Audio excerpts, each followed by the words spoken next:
વડોદરા મહાનગરપાલિકાની ચૂંટણીની જાહેરાત થતાની સાથે શહેરના વોર્ડ નંબર 1માં આવેલા નિઝામપુરા વિસ્તારમાં વિરોધનો સૂર ઉઠ્યો છે।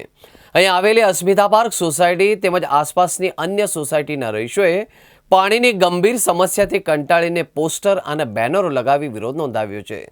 સોસાયટીની બહાર મોટા બોર્ડ લગાવીને રહીશોએ સ્પષ્ટ સંદેશો આપ્યો છે કે જ્યાં સુધી પાણી નહીં ત્યાં સુધી વોટ નહીં। સ્થાનિક સ્વરાજ્યની ચૂંટણી ચાણે જ લોકોમાં ભારે રોષ જોવા મળી રહ્યો છે।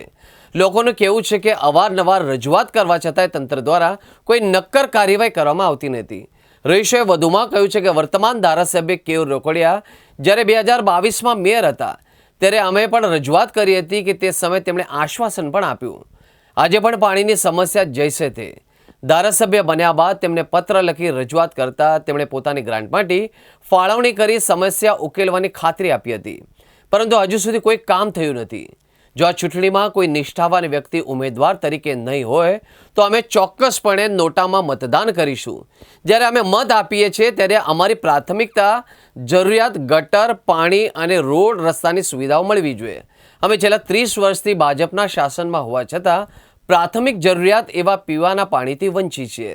સ્થાનિક કોર્પોરેટરને અનેકવાર રજૂઆતો કરી, પરંતુ સમસ્યાને કોઈ નિરાકરણ આવ્યું નથી।